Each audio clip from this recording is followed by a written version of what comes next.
Liora bangun pagi-pagi sekali. Dia ingin bertemu dengan kedua orang tuanya. Setelah dipikir-pikir, benar apa kata Mama Ehsan semalam. Semuanya sudah takdir. Rasa sakit hatinya, rasa ibanya pada Farah kakaknya tidak akan merubah apapun. Yang harus terjadi pasti terjadi. Tanpa kehendaknya semua tidak akan mungkin terjadi. Hari ini Liora ingin berdamai dengan semuanya. Baik itu masa lalunya dan juga takdirnya sekarang. Hari ini dia berdandan cantik dan memakai dress berwarna kuning dengan motif floral. Rambut Liora dikuncir rapi hingga menampakkan leher jenjangnya. Semangat, Li. Kamu harus semangat. Liora keluar kamar sambil menggendong Kimora yang juga telah rapi dan wangi. Ayo sayang, kita jumpai Uti dan Akung. Mereka pasti senang bertemu dengan kamu. Aduh, cucu Oma sudah cantik. Ibunya juga. Mau kemana sih? Kinar mendekat sambil mencium pipi Kimora. Aku mau bawa Kimora ketemu sama Uti dan Akungnya. Kemarin kan enggak sempat gendong. Oh, ya sudah, sana. Saya senang kamu mau dekat dengan mereka. Rumah mereka di sebelah kanan. Yang cat putih gading itu. Ibu dan ayah kamu pasti senang. Iya, Bu. Kalau begitu aku permisi dulu, ya, Bu. Tadi aku belum sempat pamit sama Mas Ehsan. Nanti tolong Ibu pamitkan, ya. Iya, kamu tenang saja. Liora segera pergi ke rumah sebelah. Rumah dengan ukuran yang sama luasnya namun halamannya tidak seluas halaman di rumah Ehsan. Liora membuka pintu gerbang itu perlahan. Setibanya di depan pintu, Liora segera mengetuk pintu rumah itu. Setelah agak lama menunggu, seorang wanita membukakan pintu. Cari siapa, Mbak? Ayah dan ibu sudah bangun. Tanya Liora ragu. Oh, Mbak Lili, ya. Silahkan masuk, Mbak. Sudah ditunggu bapak sama ibu di dalam. Liora terbengong. Ditunggu. Maksudnya. Liora masuk dengan wajah bingung. Dia diarahkan ke ruang makan. Selamat pagi, Lili. Puspa menyambut putrinya dengan senang. Ia tak menyangka apa yang dikatakan Kinar kemarin benar-benar terbukti. Pagi, Ibu, pagi Ayah, jawab Liora. Puspa memeluk Liora dan mencium pipi Liora dengan lembut. Sarapan dulu, yuk. Aku enggak disapa, Uti. Liora berbicara dengan nada khas anak kecil. Puspa tersenyum dan langsung meminta Kimora dari gendongan Liora. Amar menatap penuh haru. Pagi ini adalah pagi yang paling indah yang dia lewati, setelah 20 tahun hidup dalam kesedihan. Istri dan putri kecilnya yang kini sudah tumbuh dewasa, berada dalam satu ruangan dengannya dan jangan lupakan keberadaan cucu cantiknya, putri dari mendiang Farah. Ayo, duduk sini. Sarapan dulu. Temani ayah kamu makan. Iya, Bu. Liora duduk di samping ayahnya. Jika boleh jujur, sebenarnya Liora masih canggung, tapi pagi ini senyum ayahnya mampu mencairkan segala kecanggungan itu. Ini masakan ibu. Iya, Lili. Bagaimana, apa kamu menyukainya? Iya, suka, jawab Liora sambil menganggukkan kepalanya. Kimora tampak tenang dalam gendongan Puspa. Sedangkan Amar makan dengan tenang meskipun saat ini debar jantungnya begitu gaduh. Ia ingin menarik putri kecilnya itu dalam dekapannya. Bu Puspa, itu di luar ada Den Ehsan. Katanya mau pamitan sama Mbak Lili dan babinya, ujar wanita yang tadi membukakan pintu untuk Liora. Kok enggak disuruh masuk aja, Mbak Watik? Tanya Puspa. Katanya cuma sebentar, mau ketemu sama Mbak Liora. Oh, ya udah, saya ke depan dulu, Bu. Liora mengambil Kimora dari gendongan ibunya. Dia lantas pergi ke depan. Ehsan berdiri menunggu di depan pintu. Dia malah terlihat seperti tukang tagih karena tak mau masuk rumah. Mas, sapa Liora lembut.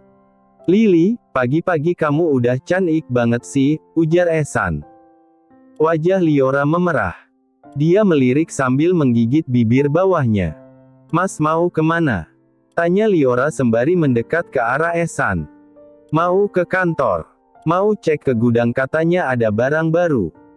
Penawarannya masuk kemarin, cuma aku kan belum lihat produknya dan nanti kayaknya aku bakalan lama. Soalnya aku mau ke perusahaan papa juga. Sibuk banget, ya. Iya, makanya aku sedih. Aku bakalan kangen kamu, Bu. Sini aku dikasih penyemangat dulu. Ehsan tiba-tiba menarik kepala Liora dan mengecup kening Liora begitu lembut dan dalam. Mas. Liora kaget bukan main. Bagaimana nanti jika ibu atau ayahnya lihat? Belum pergi aja aku udah berat banget ninggalin kamu. Enggak usah lebay, Mas. Serius, Li. Sejak lihat foto kita semalam, gembok hatiku yang udah lama berkarat akhirnya terbuka. Kamu cinta lamaku dan kini bersemi kembali. Sudah, sana buruan berangkat, Mas. Aku belum cium Kimora, loh, Bu. Ya, sudah, ini anaknya. Liora mengangkat Kimora. Namun, lagi-lagi Ehsan malah mencium Liora. Kali ini dia mengecup pipi Liora dengan gemas. Duh, Bu. Kayaknya aku batal aja ke kantor. Udah, Mas. Jangan mengada-ada. Aku udah ditunggu ayah dan ibu. Berangkat dulu, ya, Bu. Ehsan mencium Kimora gemas dan lalu melipir mencium bibir Liora sekilas. Besok nikah ya, Bu. Ehsan langsung pergi setelah melihat wajah cemberut Liora. Liora menatap kepergian Ehsan dengan sendu. Bolehkah aku jatuh cinta dengan suamimu, Mbak? Gumam Liora. Dia lantas kembali masuk ke dalam dan menutup pintu rumah ayahnya. Udah pergi, Ehsan? Udah, Bu. Kamu makannya sudah, kan? Ayo sekarang ikut ibu. Ya, Bu. Liora akhirnya mengikuti ibunya berjalan menuju ruang keluarga. Ayah kemana, Bu? Ayah kamu sedang ada meeting sebentar di ruangannya. Puspa duduk di sofa. Liora memilih duduk di karpet dan ia meletakkan Kimora di atas bantal bulat besar. Lili, maafkan ibu karena butuh waktu lama untuk menemukanmu. Lupakan saja, ibu. Semua hal pasti ada alasannya, ada sebabnya dan ada akibatnya. Aku tidak menyalahkan kalian. Aku hanya menyesalkan kenapa kalian tidak membawa kakak saat itu, tapi kembali lagi. Mungkin saat itu ada alasan yang baik di balik semua ini. Siapa yang menemukan dan merawatmu, Lili? Pasangan kakek dan nenek yang sangat baik. Mereka merawatku meskipun mereka memiliki keterbatasan uang. Kata mereka saat itu aku luka-luka parah. Beruntungnya aku tidak terlempar di tebing batu melainkan di semak-semak dekat tumpukan rumput. Aku luka memar di beberapa bagian tubuh, tapi Nenek Lumi dengan telaten dan dengan bahan seadanya merawatku dengan baik.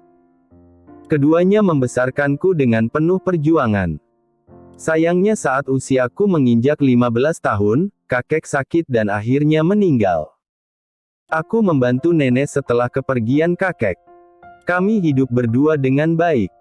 Untuk dikatakan kurang juga tidak, tapi kelebihan juga enggak. Yah pokoknya pas. Sepulang sekolah dan sebelum sekolah aku membantu di rumah guruku.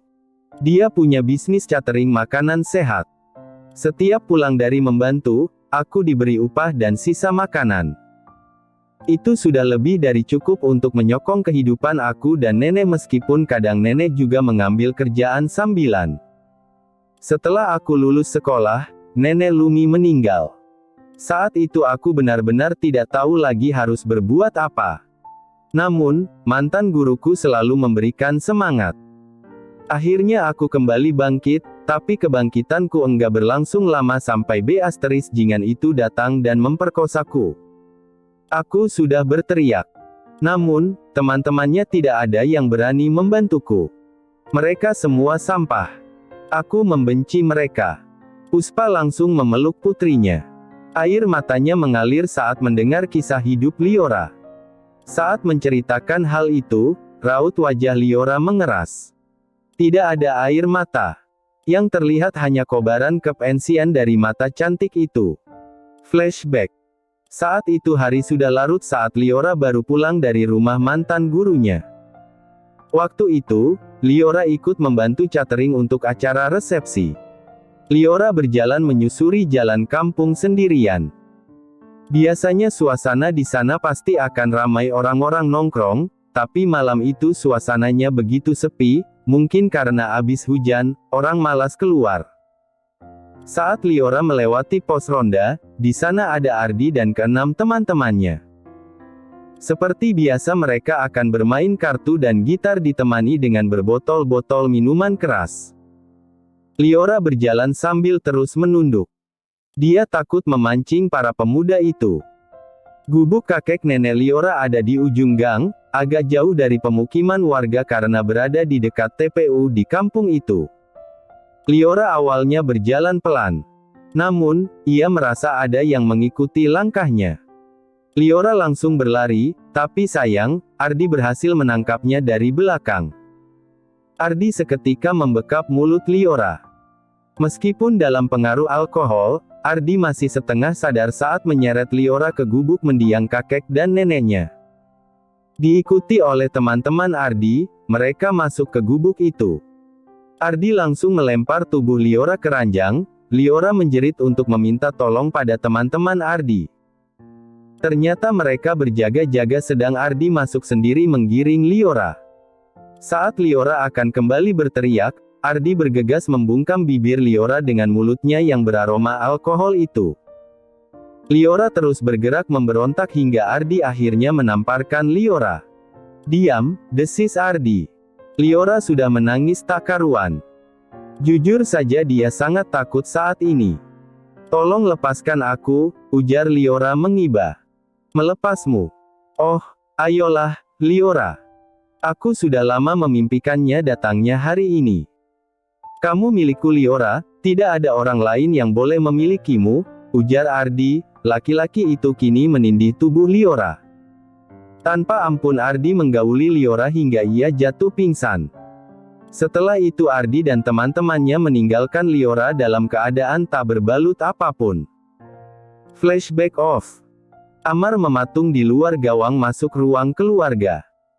Tadinya dia berniat menyusul istri dan anaknya, tapi saat mendengar putrinya menceritakan kisah kelamnya, Amar merasa menjadi orang yang paling tidak berguna. Dia gagal menjadi seorang ayah. Dia juga gagal menjadi seorang anak. "Maafkan ibu, semua salah ibu, seharusnya setelah kejadian itu, ibu mengajak ayah untuk mencari kalian. Bukannya malah berdiam diri seperti ini," ujar Puspa terisak. Liora langsung memeluk ibunya yang terseduh-seduh. "Ibu tidak boleh menyesali semua yang telah terjadi. Aku sudah menerima semua takdirku. Mungkin jika tidak ada kejadian itu aku juga tidak akan mungkin ada di sini dan bertemu dengan kalian. Mungkin aku masih akan tetap tinggal di desa membantu guruku dan selamanya akan tetap di sana, ibu." Puspa seketika mengurai pelukannya. Dia menghapus air mata yang sejak tadi sudah menganak sungai membasahi pipinya. "Ibu, ayo kita ke makam Kak Farah. Kita akan ke sana besok." "Kamu belum meminta izin Ehsan," kata Puspa dengan lembut. "Lili, sekarang kalau ada apa-apa kamu bilang sama ibu, ya?" "Iya, Bu. Pasti. Nanti sore, ibu dan ayah mau menemui kakekmu. Beliau sedang sakit. Banyak hal yang tanpa sadar sudah kami lewatkan dan kami ingin mempergunakan kesempatan yang kami miliki, untuk menebus kesalahan-kesalahan kami." Setelah itu, Liora berpamitan pulang kembali ke rumah Ehsan. Sementara itu, Ehsan yang tadinya berpamitan pergi ke kantor, ternyata hanya berbohong. Pria itu bersama Dimitri dan juga Bara mendatangi kantor kepala desa Karangbaru. Berbekal informasi dari orang suruhan Dimitri, kepala desa Karangbaru itu ternyata juga memelihara daun muda, dia juga melakukan korupsi dana bantuan dan juga penggelapan pajak. Informasi itu didapat dengan bukti-bukti yang sangat akurat. Ehsan bertekad akan membuat mereka sekeluarga bertekuk lutut di depan Liora. "Semua bukti sudah di tangan, sekarang saatnya kita beraksi." Dimitri, Bara, dan juga Ehsan kini sedang menyamar menjadi intel. Penampilan mereka begitu meyakinkan, hingga mungkin semua orang tak akan menyadari jika mereka sedang berakting. Dandanan gue udah pas, kan? Tanya Ehsan. Menurut gue, lo lebih mirip kayak debt collector, deh, San. Ah, berisik. Ayo buruan. Gue udah enggak sabar pengen ketemu Little Lilike. Cih, geli banget gue dengernya. Liora kok betah banget sama lo, sih? Ini semua karena cinta. Ketiga sahabat itu pun masuk ke ruang kepala desa. Ada apa? Ya. Apa ada yang bisa dibantu? Anda yang bernama Pak Mansur Samsudin. Iya saya, Anda sekalian ini dari mana ya? Tanya Pak Mansur dengan wajah memucat. Dimitri melempar 4 foto yang membuat mata kepala desa itu membelalak lebar. Siapa sebenarnya, kalian? Kami ini adalah orang yang paling tidak suka dengan kecurangan. Katakan apa mau kalian. Katakan pada kami, di mana Ardi, putra Anda? Dia pergi mencari gadis jalang itu, si Liora. BUGH. Ehsan langsung melayangkan tangannya ke wajah kepala desa itu. Siapa yang kamu panggil jalang? Hah? Oh, aku tahu. Kalian orang-orang suruhan Liora itu kan? Jadi tua bangka mana yang mau memelihara jalang itu? Plak. Kali ini Dimitri tak mau ketinggalan. Dia seketika menamparkan Mansur Samsudin dengan kencang. Apa yang kalian mau? Kalau kalian tidak mengatakan apa-apa, aku akan panggil Hansip, ujar Mansur, pipinya terasa kebas setelah mendapat tamparan dan bogem mentah dari Ehsan. Kalian terlalu lama, protes Bara. Ia menekan nomor di ponselnya dan tak lama beberapa anggota polisi datang mengepung Mansur. Kalian. Mansur begitu syok. Ayo ikut kami ke kantor. Anda ditahan atas dugaan penggelapan pajak dan penyelewengan dana bantuan. Anda juga didakwa menyembunyikan pelaku kejahatan. Mansur akhirnya digelandang ke kantor polisi. Tentu saja hal itu menggemparkan seluruh desa. Ehsan dan Dimitri masih memasang wajah datar, mereka masih tidak terima dengan ucapan kepala desa itu mengenai Liora. Kalian mau balik dengan wajah begitu? Tanya Bara sambil menyetir mobil. Gue rasanya mau bunuh itu orang. Berani-beraninya dia mengatai Liliku begitu, ujar Ehsan. Udah, kalian jangan marah-marah terus. Nanti kalau kalian masih memasang wajah kesal begitu bisa-bisa Liora curiga, tegur Bara lagi. Ehsan dan Dimitri sama-sama menghela napas panjang. Apa yang Bara ucapkan ada benarnya juga. Mereka tiba di rumah Ehsan saat sore menjelang. Kita enggak mampir, ya. Terima kasih dan hati-hati, jangan lupa cari keberadaan cunguk itu. Gue udah enggak sabar pengen menghajar pria itu. Oke, jawab Dimitri. Ehsan kembali menghela napas panjang sebelum akhirnya masuk ke rumahnya. Namun, rumah itu terasa sangat sepi. Sudah pulang, Den, sapa Mbok Nah. Kalau belum pulang, mana mungkin saya ada di depan Simbok. Yang lainnya pada kemana, Mbok? Tuan Satya sama ibu ikut menengok kakeknya Liora, kalau Liora tidur, Den. Tadi dia sempat ngeluh pusing. Hah? Dia sakit Mbok? Enggak tahu, Den. Cuma tadi bilang mau istirahat dulu kepalanya pusing.